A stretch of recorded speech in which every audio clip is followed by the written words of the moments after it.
Assalamualaikum warahmatullahi wabarakatuh. Selamat malam semuanya teman-teman sekalian. Apa kabar? Semoga sehat, sukses, bahagia selalu. Selamat datang kembali di channel kesayangan kita, Lelaki Sejati. Dan pada kesempatan malam hari ini kita akan mencoba membawakan lagi sebuah kisah horor. Wow. Dan kisah horor pada malam hari ini yang akan kami bawakan adalah sebuah kisah yang diceritakan atau yang ditulis oleh seorang trade reader yang bernama Wahyu Ari. Teman-teman juga bisa lihat di aplikasi Trade Reader, bisa baca bagi yang suka membaca, yaitu karya daripada Wahyu Ari. Yang mana kisah yang akan kita bacakan pada malam hari ini adalah kisah yang berjudul Permainan Pemanggil Hantu. Kisah sekumpulan remaja yang bermain di sebuah permainan yang dengan melibatkan hal-hal yang tak kasat mata di dalamnya. Jangan sekali-kali mencoba atau melakukan permainan itu.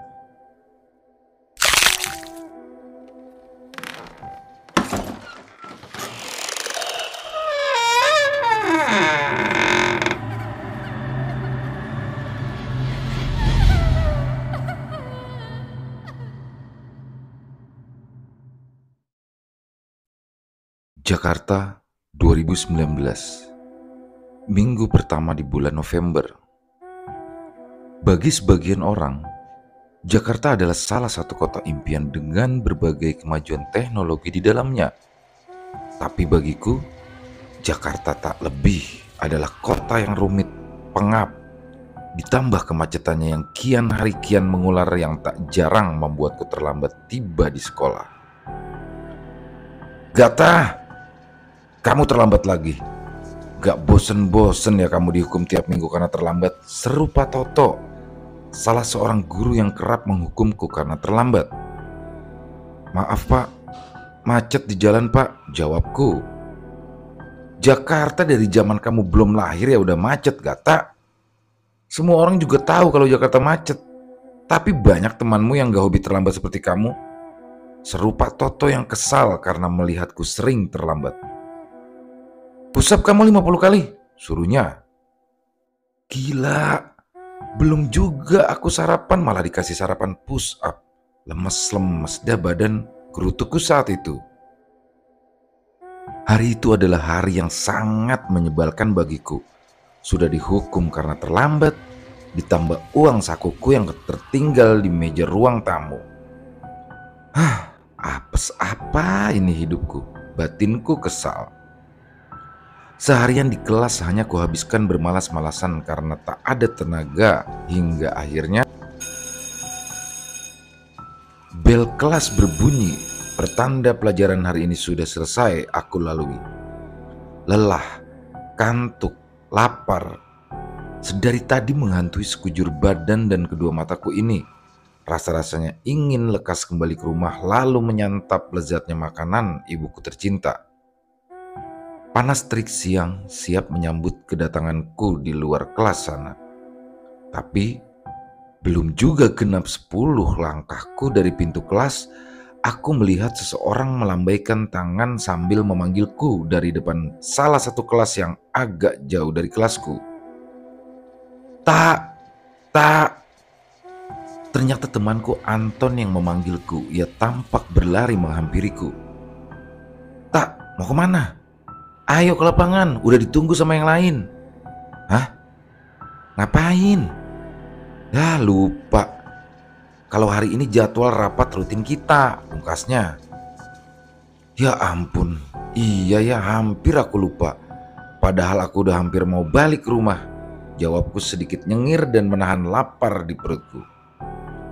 Sempat aku lupa kalau hari ini adalah rapat rutin yang mana sekolahku sedang mengadakan turnamen futsal antar SMA se-DKI Jakarta pekan depan. Ya, walaupun sekolahku swasta, tapi setidaknya sekolahku berani bersaing kalau soal prestasi dan inovasi kegiatan di dalamnya. Setibanya aku dan Anton di lapangan, ternyata banyak yang sudah lebih dulu tiba di sana. Kami langsung duduk bersama dengan seksi kami masing-masing Dan kebetulan aku kebagian menjadi seksi dokumentasi. Sial, kenapa mataku berat banget sih? Ini lagi perut udah kayak orkes dangdut di tengah kampung, berisik banget dah. Batinku sambil memaksa agar mataku tetap terjaga dan memaksa perutku agar bertahan sedikit lebih lama lagi. Baiklah, rapat hari ini diakhiri. Teman-teman bisa pulang ke rumah masing-masing, ucap Heri, si ketua panitia turnamen. Dan tak membutuhkan waktu lama, aku langsung melesat menuju rumah dengan motor kesayanganku. "Ibu, aku pulang," teriakku dari depan rumah. Aku yang sejak tadi menahan lapar di perutku langsung berjalan cepat ke ruang makan bagai seekor ulat yang melihat mangsanya. "Oh, ibu tahu aja kesukaanku," ucapku dalam hati saat melihat di atas meja ada ayam goreng dengan sambal terasi yang sangat menggoda nafsuku ini. Dengan cepat kulahap tanpa tersisa, memberi makan peliharaanku yang kian meronta-ronta di dalam perutku. Kenyang sudah, alhamdulillah. Syukurku. Minggu kedua di bulan November. Aku kembali ke sekolah seperti biasa.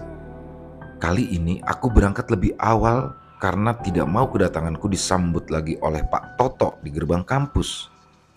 Dengan motor kesayanganku aku melesat membelah jalanan Jakarta. Jakarta, kapan sih jadi nyaman buat kita tempatin? Udah macet, polusi banyak. Bosan hidup di sini. Ucapku dalam hati karena kesal setiap hari disuguhkan dengan macetnya kota Jakarta. Sesampainya di gerbang sekolah, tampak Pak Toto berdiri menyambut kedatangan siswa. Aku yang bawa motor langsung saja melesat melewatinya menuju parkiran motor. Terlihat Pak Toto berdiri memandangiku. Tampaknya beliau heran melihatku datang lebih awal hari ini. Berbeda dengan hari-hari biasanya, hari ini aku ke sekolah dengan badan yang meyakinkan karena sebelumnya aku sudah sarapan dan pastinya membawa lipatan uang pemberian ibuku tercinta. Di sekolah, seringkali aku melihat gadis-gadis sekolah yang menggoda lubuk hatiku untuk mengajaknya berkenalan. Tapi aku terus berdiri dan sadar kalau aku hanyalah seorang remaja yang apa adanya. Ya, jauh dari kata tampan. Seringkali aku diam dan berdiri di depan kaca sambil memikirkan apakah aku layak untuk dimiliki oleh seorang wanita. Sudahlah. Insecure sendiri mikirin hidup yang begini amat, batinku sambil menghela nafas. Dan sepulang sekolah aku berkumpul lagi dengan teman-teman. Kami mempersiapkan turnamen yang akan berlangsung besok. Besoknya, saat turnamen berlangsung, dengan menenteng kamera aku berlarian memotret seluruh momen turnamen bagai fotografer handal dan sesekali teman-temanku memintaku untuk memotretnya.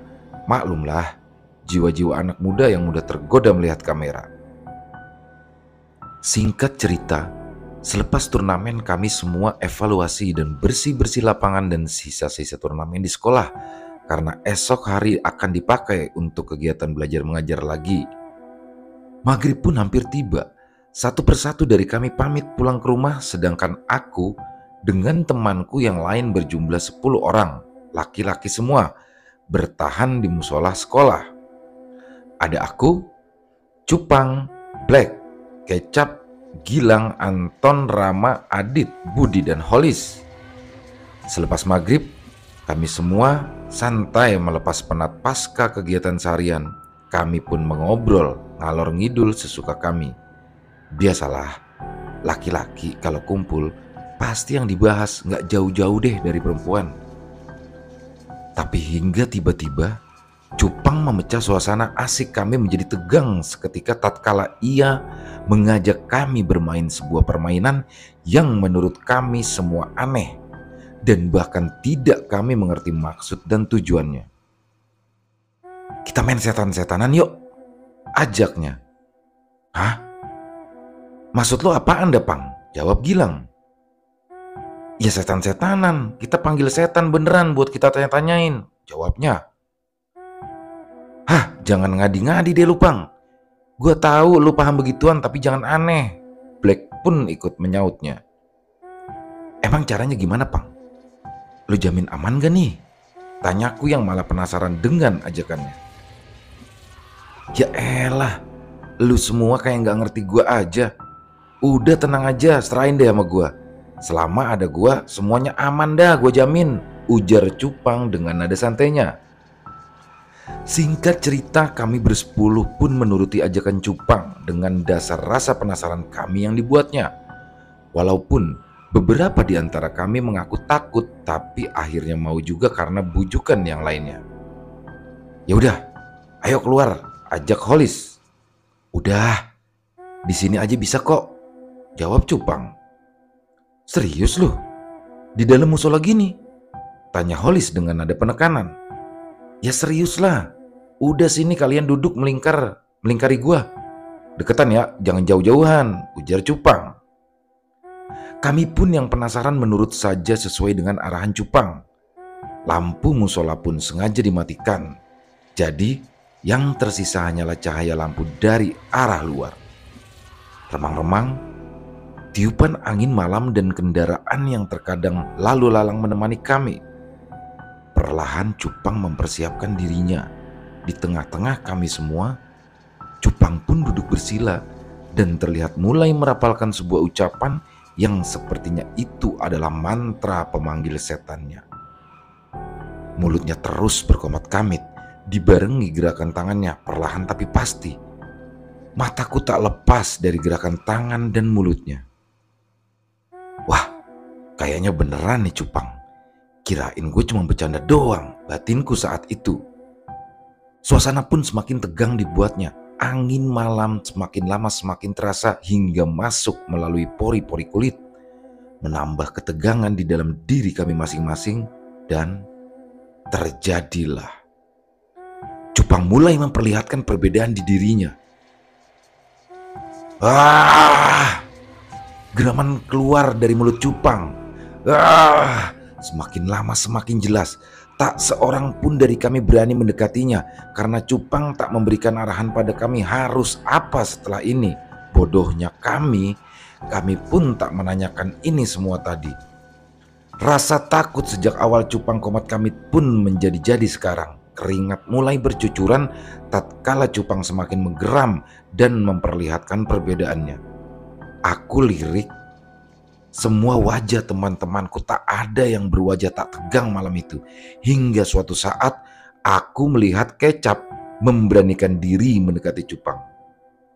Memang di antara kami, Kecaplah yang paling pemberani. Banyak orang di sekolah juga mengetahui jika Kecap ini punya nyali besar, apalagi kalau disuruh tawuran. Perlahan Kecap mulai mendekati tubuh Cupang. Assalamualaikum, ucap Kecap. Sosok di tubuh Cupang hanya menggeram tanpa menjawab salam yang diberikan Kecap.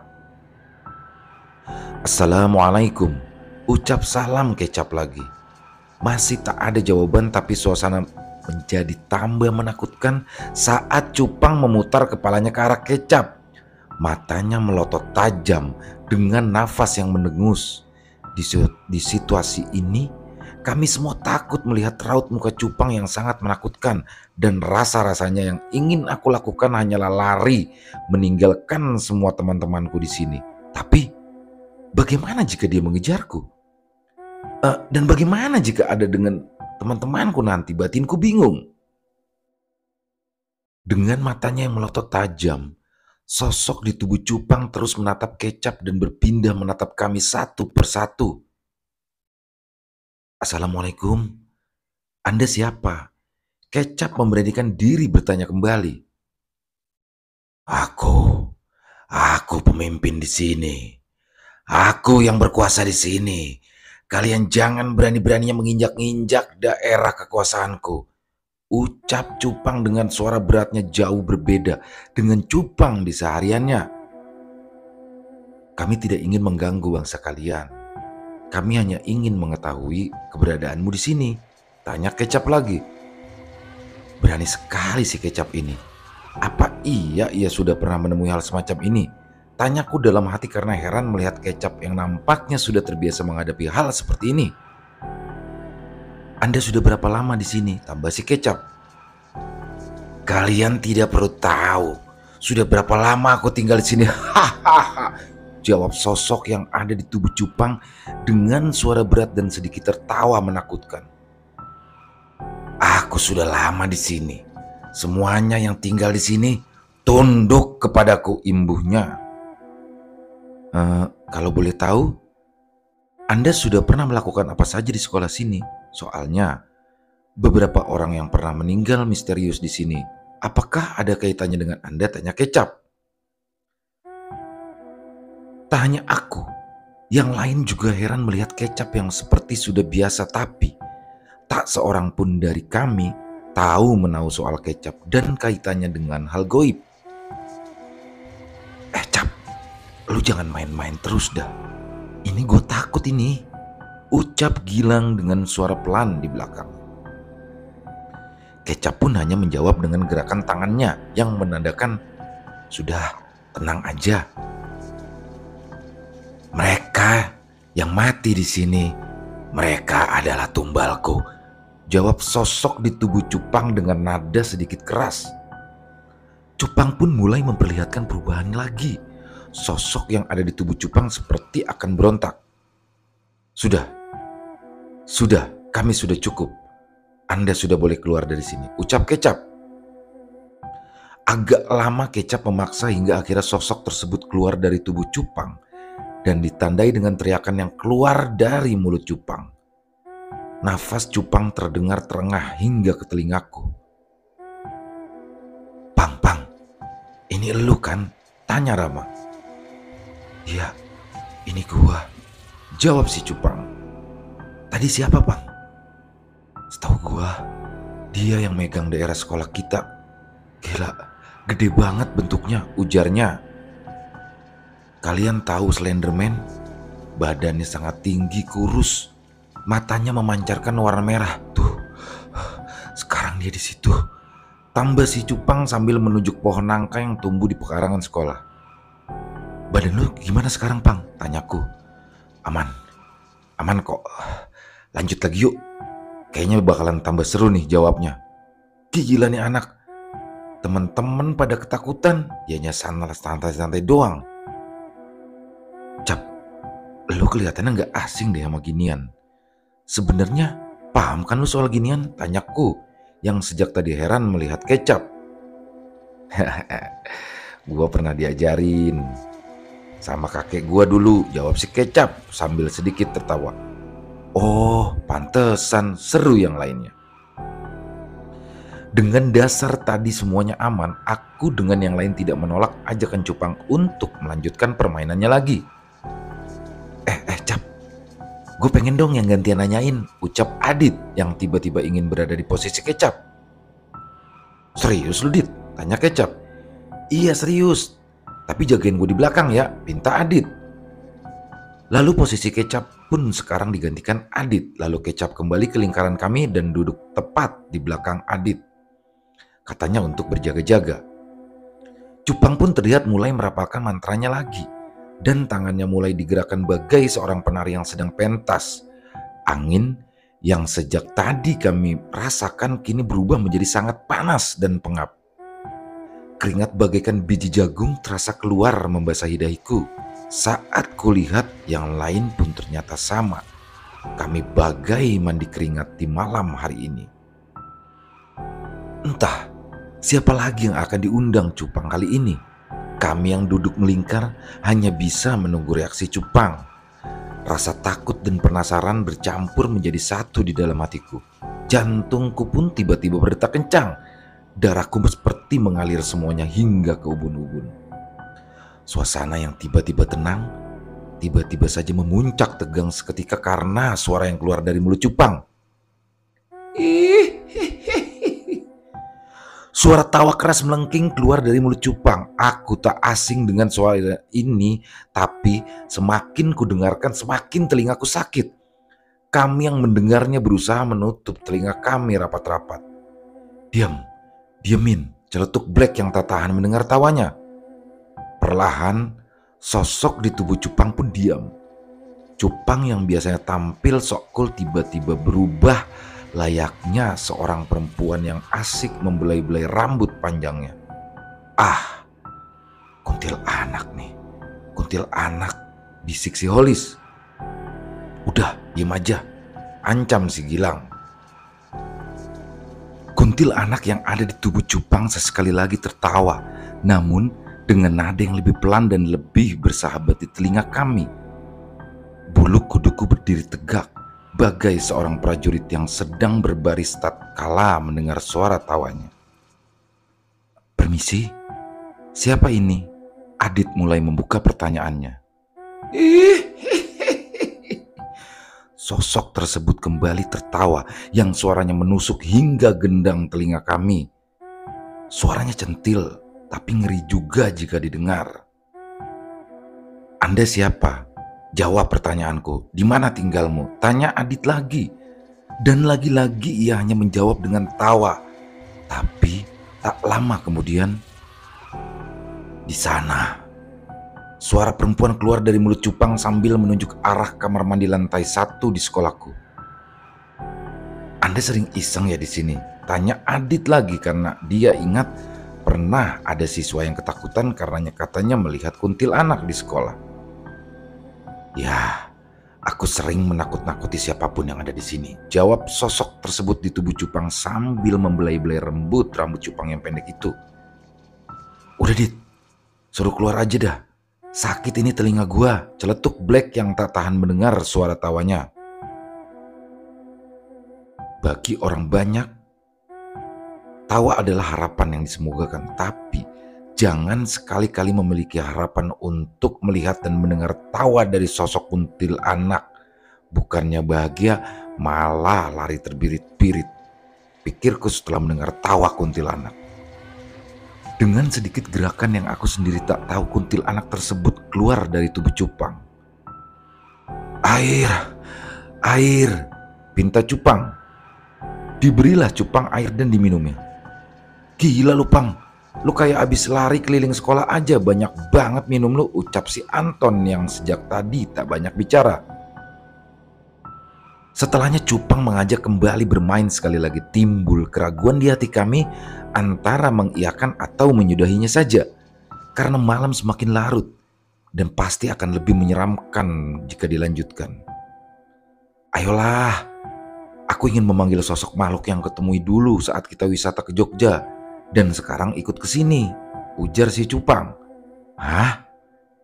Ngikut dia sampai sini serius? Tanya si Rama penasaran. Banyak di antara kami yang dibuat penasaran karena menurut pengakuan Cupang ini adalah sosok yang mengikutinya sejak dari Jogja. Dengan sedikit menghela nafas kami mengiyakan ajakannya. Capek juga ya main gini-ginian, padahal duduk doang, ujar si Anton. Cupang pun hanya membalasnya dengan tawa. Dan seperti sebelumnya, Cupang pun bersiap dan memulai mantra dan gerakannya. Cupang kembali memperlihatkan perbedaan dalam dirinya, menandakan kalau sudah ada sosok yang entah apa yang masuk ke dalam tubuhnya.